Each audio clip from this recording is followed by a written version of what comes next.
Go on. I did some market research, okay? What do people in the UK... Yo guys, it is your boy, comprehensively calamitous Trim Niren here, and you are watching FTW. This, of course, is the series where I bring to you the best and more frequently the worst of what football has to offer over the course of the last 7 days. It's been a big week in the world of YouTube. KSI Olajide announced he was going to be featuring on the Great British Bake Off. I'd like to hereby announce I will be featuring on MasterChef this year. All of that. What's next? Chris MD on Strictly, Logan Paul on I'm a Celebrity, probably not a great idea with his track record of Forest. Keemstar on the actual news. But back in the world of football, and it's been a crazy week there too. The most shocking result probably comes in the form of a 9-0 victory for Manchester United against Southampton. Wait, hang on a second, sorry. 9-0. Again! How do you even manage to do this twice in 2 years? You lose 9-0 the first time and, you know, it's fair enough. I mean, that's a lie. It's not even fair enough then either. Manchester United have cyberbullied these lot in real life. AKA, they've just bullied them. Oh, lads, I'm not even gonna lie. I'm concerned we're gonna lose by a lot here now. 9. I mean, we can concede 9 if you want, boss. We can make that happen. No, I mean, as in, just don't concede anymore. They've matched the Premier League record again. The statisticians are gonna see some familiar faces when they come to note this one down. Hold on. I swear that's Ralph and them, man. Come. I mean, it wasn't particularly helped by a second-minute red card for Southampton debutant Alexander Jankovic. This is rough, man. Imagine it's your first chance getting an opportunity at first team and professional level, and then bam. Literally, there were people hearing this challenge from across the channel. At least these lefties marked on Scott McTominay. That's not really what I meant. Aye, you know what? Yeah, sometimes you just gotta let them know that you're there. Not 70 seconds into the game, Alec. I've not seen an entrance and exit to a football pitch this quick since Freddie Ljungberg back in the managerial days. I feel like this kid's got some potential, right? He's not a terrible footballer. But I don't understand what went through his mind. It was an unprovoked attack as well. It wasn't a great day at the office for fellow Southampton defender Jan Bednarek either. He scored an own goal, shipped 7, then got a red card himself to give away a penalty. If you had him on fantasy football, you weren't living life. You definitely weren't if you triple captained him, like this guy. Speaking of the penalty itself, Anthony Martial looked to have dived for it, which is a massive shame for Southampton because the comeback was on at the time that it happened. Southampton's local rivals, Portsmouth, were keen to remind them that it was yet another 9-0 defeat in the Premier League. It's a shithousery award for the League One outfit. Dan James even scored in this game. United were taking the biscuit. You know, let's not take the piss here. You know it's bad when this run and wallahi merchant ends up scoring against you. There was carnage over in the Arsenal versus Wolves game as well, with yet another team finishing a match down to 9 men. This time it was Arsenal who suffered a 2-1 defeat and red cards to David Luiz and Bernd Leno. Now, the main talking point was the penalty that David Luiz gave away and ultimately the red card he earned from it as well. Regardless of what you think about the decision, this man genuinely defends as if he's a CPU on pro clubs. De Ridder has put in better performances than this man. I feel like VAR just does what it likes sometimes. There's a Don sat in there, he's got his Starbucks Frappuccino, and he's just got a mystery wheel sat to his side, just determining what ends up happening. Once again, it's a situation of skin molecules rubbing up against each other, but there was actually contact between Willian José's boot and one of David Luiz's knees, but he made no attempt to play the player, and in that situation it's not meant to be a red, and he's giving it anyway. It was, however, a lovely tribute to Shkodran Mustafi, who's left the club from David Luiz. Defensive capabilities gone but not forgotten. It got no better for Arsenal either. With 15 minutes to go, Bernd Leno caught himself forgetting what sport he was playing, handling the ball outside of the penalty area. I don't know what he's even trying to do. I racket the ball away or something. This team are genuinely a threat to world peace overall. NATO needs to know their location. The FBI are investigating. Arsenal fans at this point, I'm so sorry. You must be absolutely furious. We mustn't forget that it's been raining. Are you being serious? It's raining for both teams. And quite frankly, I can sympathise. Yet another 1-0 defeat at home for Liverpool means that without a win against Manchester City next week, we are all but out of the title race. I said it last week, yeah? Football's over overrated, isn't it? Croquet this week's actually on the way. Oh yes, that's simply marvellous. I don't even care what sport at this point. Water polo, I'll get amongst it. Get me into some badminton. We're so slow and predictable. We don't transition the ball forward quick enough. Now I'm just depressed again. Though if we are going to analyse it in a deeper fashion, we were playing against Brighton and Hove Albion. We didn't stand a chance. Like, we can't play two places at the same. And also, when you think about it truly, being absolutely catastrophic in the league now means we can just focus on winning the Champions League. It's all rosy. The year could be 2048 and Jurgen Klopp would still be bringing Divock Origi off the bench with 15 minutes to go. Listen, Divock, thank you for the memories. You're a hero. Someone build him a statue. But I've had enough. You could stick a tumble dryer up top and it would do a more effective job now. All of this compounded by the fact Matip and Van Dijk are out for the entire rest of the season. Can we please have a centre-back whose knees aren't composed solely out of Galaxy caramel bars? All of this was compounded by Manchester City beating Burnley 2-0. The first being a rare goalkeeping mistake from Nick Pope, gifting the ball to Jesus. I guess you could say City's prayers were really answered there, because religion and...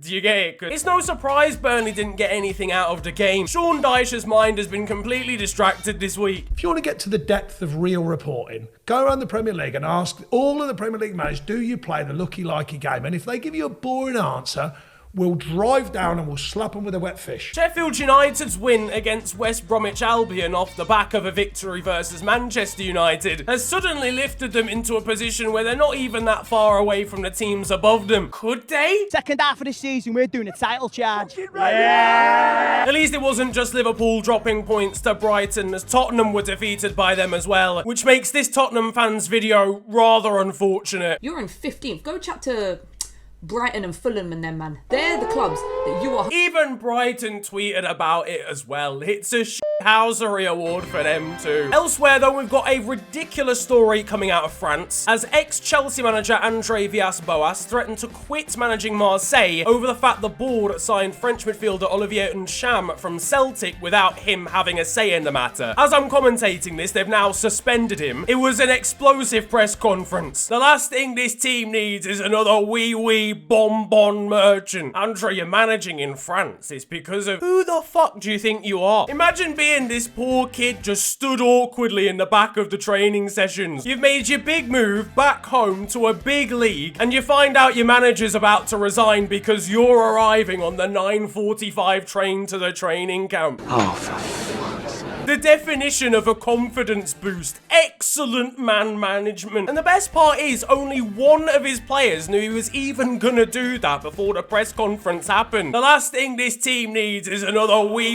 but that's not ideal. I can't lie to you, lads. Staying in France, and Lorient beat Paris Saint-Germain 3-2 with a late counter-attacking goal and celebrated with the Erling Haaland special. I mean, it's just outrageous. They actually fully managed to rustle a team that's dominated French football for the last 10 years. Borussia Dortmund found it. They tweeted about it. Neymar couldn't resist. He replied to Dortmund's tweet. Hang on a second. Neymar's involved. This is a chance for a title, boys. Over in the Netherlands, and second division side Den Bosch, after trailing 3-0 to Excelsior, managed to bring the game back to 4-4 by the end, thanks to 4 goals, all from their main striker, Gijs Hoornkamp. Okay. Don't say anything, Niren. Don't. I'm not gonna. An excellent comeback, if you will. It's no surprise he's great at finishing. Meanwhile, up in Scotland, and Hibs striker Jason Cummings, not the greatest name after that last story, can't lie, missed a vital penalty by trying a Panenka. He was brutally honest, though, in his interview, which makes it all okay. Big question for the Hibs fans, from the Hibs fans, I'm assuming, is why?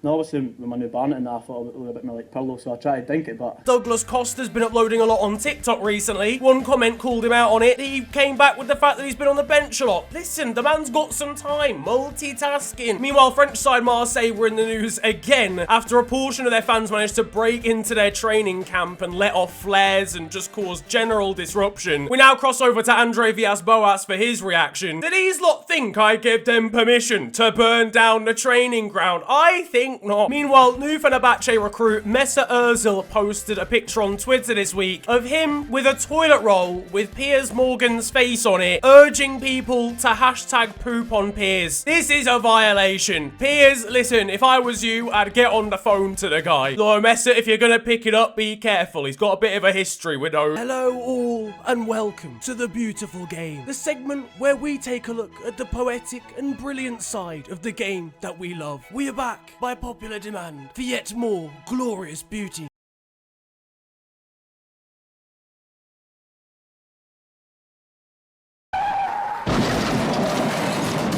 And that concludes The Beautiful Game. Over in Spain, and due to an injury to Real Madrid winger Eden Hazard, multiple news outlets were wondering why he'd missed training. It seems that Spanish Burger King had the answer. That is rude. That's a violation. Wow. This isn't even shithousery. They've just insinuated he's missing training to go grab a double Whopper burger with fries. Over in Brazil, we had a red card for a slightly mistimed challenge on a goalkeeper. The game's gone soft in my opinion. He's gone for the ball. One barber in Newcastle wasn't too pleased about Joe Linton openly posting about a haircut he was being given, despite the fact he's in lockdown and not allowed to do so.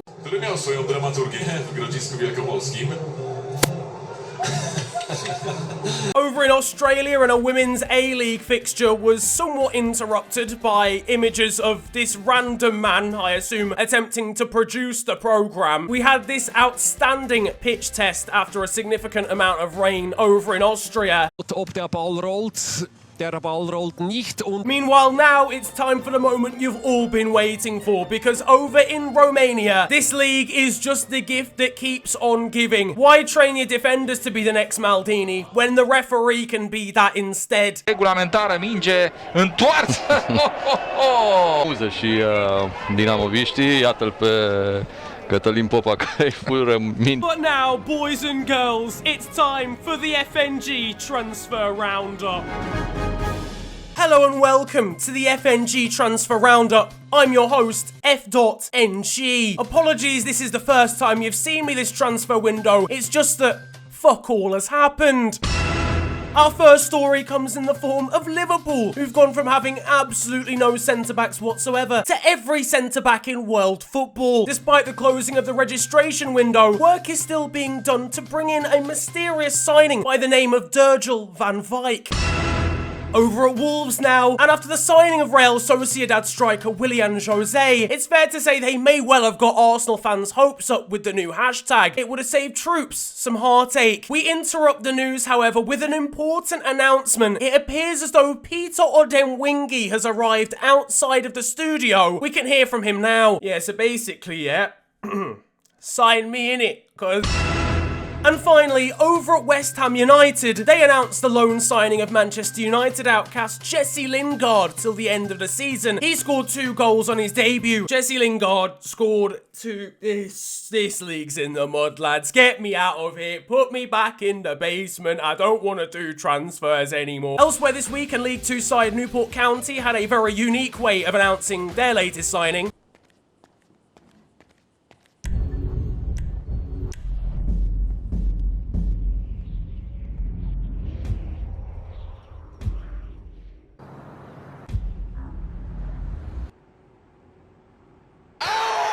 There was a significant amount of snowfall over in Austria during the course of the last week. One groundsman had an ingenious way of getting rid of it by attaching a ladder to some rope and dragging it about the gaff. Meanwhile, over in South America, there needs to be perhaps a slight amount more work being done on the training ground when it comes to marking. That's your teammate, lad. That's not how this works. Now though, it is time for Still 0-0, and you guys know the score by now. This is the segment of the show where I bring to you the best of Sunday League and amateur football. And it's fair to say we usually see the worst of what Sunday League has to offer. You know, the scrambles, the horrendous challenges, the jeans and shin pads. I don't know what was even going on that week. But this week, we have got intelligence personified. Take it away, random bold man.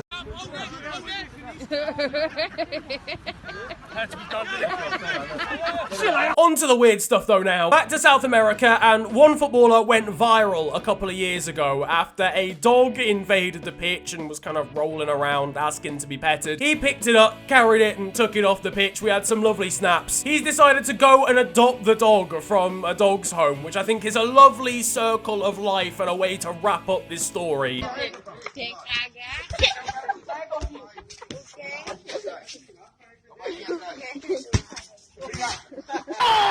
Carlisle United have come up with a new way to reward players for winning a Man of the Match award by giving them a curry after the game. And finally, we have the unbelievable story of Brazilian side Chapecoense, who lost a significant amount of players and members of staff in a tragic plane accident a number of years ago. Since then, they've had to obviously rebuild the squad in the second division of Brazilian football around a core of a couple of players who survived the accident itself. They scored a 98th minute penalty and were captained to glory and promotion back to the top tier by one of the crash survivors, which is an unbelievable story. Obviously built on a foundation of incredible sadness, but for those that have been able to rebuild the squad, for those that survived the accident itself, this is an unbelievable redemption story, and I'm so happy that they'll be able to play back again in the top flight of Brazilian football now. That though is going to wrap up football this week, and I hope you have enjoyed it. If you have, then feel free to slap a like on the video and subscribe if you are new to the channel. You can also follow me on social media. It is at @theofficialfng on Twitter and on Insta. But it's been a pleasure ranting at you guys today. Have a wonderful day. Enjoy yourselves,